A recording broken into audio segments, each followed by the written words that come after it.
भावाची इडापिडा जाऊ दे, बळीचं राज्य येऊ दे. आपले शिवराय म्हटले, मासाहेब कोण हा बळीराजा? अरे शेतकऱ्यांचा, कष्टकऱ्यांचा राजा आहे. आणि मग शिवबा उठून उभे राहिले आणि छाती ठोकून म्हटले, मी होईन तो बळीराजा. आणि म्हणून शिवरायांनी आऊत दापून शेतकऱ्यांचं स्वराज्य उभं केलं, आऊत दापून. परंतु आज सत्तेवर बसायला शिवराय, निवडून येईपर्यंत छत्रपती शिवाजी महाराज, निवडून आल्यावर मोगलाई, औरंगजेबाचं वर्तन. आणि काय हो, गल्लीपासून दिल्लीपर्यंत महाराज भ्रष्टाचार, नुसता भ्रष्टाचार, स्पर्धा लागली आहे. तुम्ही आठवा, तुमच्या काळामध्ये ग्रामपंचायतीला फॉर्म भरायला लोक घरातून फरफटत न्यायला लागायचे, बळबळ, ए फॉर्म भर ना, ए फॉर्म भर. ते म्हणायचं नाही नाही, नको नको, कोण उद्योग करील. आणि आता स्पर्धा, कोण पडायला लागले फॉर्म भरायवरून.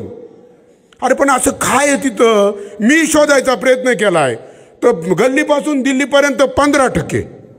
अरे अहो, एखादा रस्ता बनवायचा असला ना का तो इंजिनियर इस्टिमेट बनवतो, त्याची रुंदी, लांबी, उंची, त्याला लागणारं मटेरियल, त्याला पैसा, त्याचा दर्जा, अहो यांची टक्केवारी, बिल पास करणाऱ्याला 5%, दुसऱ्याला 10%, खाली यांना 15%, या वाटण्या.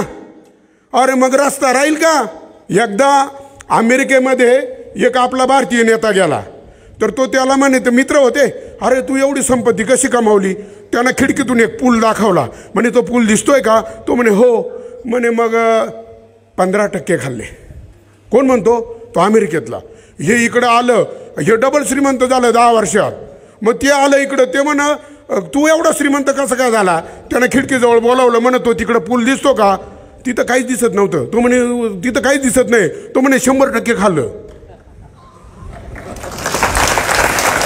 ही अवस्था आहे आमच्याकडे. तर एक सरपंच नावाचं असं मशीन आहे, त्याच्यातून इकडून गरीब घातलो का तिकडून डायरेक्ट श्रीमंत होऊन बाहेर येते. तो 4-5 कंपन्यांमध्ये लगेच कॉन्ट्रॅक्ट, गाड्या, बंगला, विचारायचंच नाही.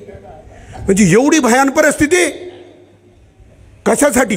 हा, मग मी एका सरपंचाला फोन केला, म्हणलो गोंद्यात कुठं पैशाचा पाऊस पडतोय, मलाही सांग, मी आणतो गुन्हे भरून. मग माझ्या पोरांना तर सांगा, काय धंदा करताय तुम्ही? आम्हीही करतो. हा, 5 वर्षामध्ये एवढी परिस्थिती का बदलते?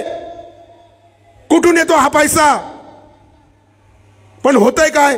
आता तुमच्या खिशातून घेत नाही ना, म्हणून तुम्हाला वाटतं जाऊ द्या, गाव लुटलाय. अरे पण तुझाच पैसा आहे.